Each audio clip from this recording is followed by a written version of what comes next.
Hi, Sean here with another quick hit. Today I want to talk an example that I found of how you can help fool your audience, surprise your audience, give your audience something better than they expected, all without lying to your audience. I'm using an episode from the Brothers Sun here for this. I will be spoiling a big climatic moment of this. So warnings, if you have not watched, this is episode, what episode is this? This is season 1, episode 5. Here's the deal is that when you want to surprise your audience, the one thing you never want to do is you never want to, as a writer, lie to your audience. You might want to have characters who lie to the audience, right? I've been doing some mentalist on the side these days, and the mentalist will often lie. He will say, oh, Georgina's the one who did it, when he knows Georgina's not the one who did it, but he's manipulating people into thinking that Georgina did it so that he can do his own reveal, and it's often a surprise reveal for the audience as well. That's perfectly acceptable because that's an audience lying. What you don't want is the writer to lie to your audience, right?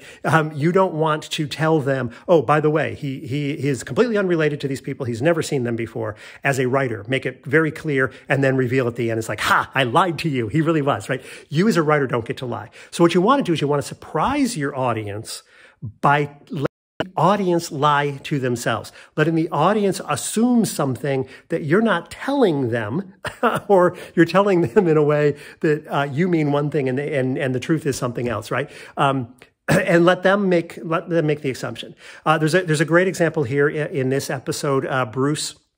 His mom has been taken by a rival gang. Bruce has not been involved in the triads, involved in the gangs. He's not a fighter, but he has to try to find a way to save his mother. He is at a gun dealer's when they find out that his mother has been taken by this other gang and is captured and needs to be saved. And when they're at the gun dealers, they're told explicitly by somebody, here's what we need. We need this many people. We need this many guns. The person Bruce is with, I think it's Zing, says, oh, let's get the guns from the gun seller. And Bruce says, we're going to need bigger guns, which immediately raises a question. And questions are great because if an audience has a question, as long as it's not a confusion question, if they have a question, they need an answer and you have something to drive your story. You have a mystery that needs to be revealed. And the question that we have is, how in the world does Bruce know where bigger guns are? He does improv. He doesn't and we're already kind of thinking about improv at the school. Is there like a gun team at the school? Did I miss that? We're trying to figure out because we're obsessed about the word guns.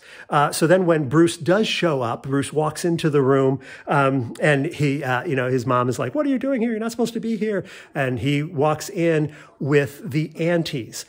These are all of the women, the older women who sit around gossiping and playing games and whatnot.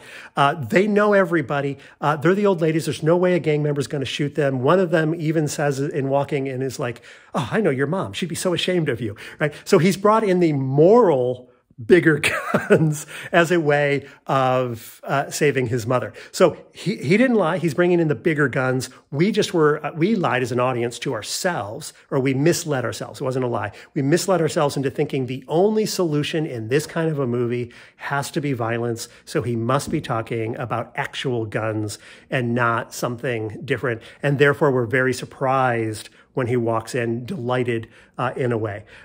So here's the deal. The short of this is let your audience fool themselves by giving them all of the information they need, but allowing them to think in a different direction than the direction that you're actually going. All right, this has been Sean with another quick hit.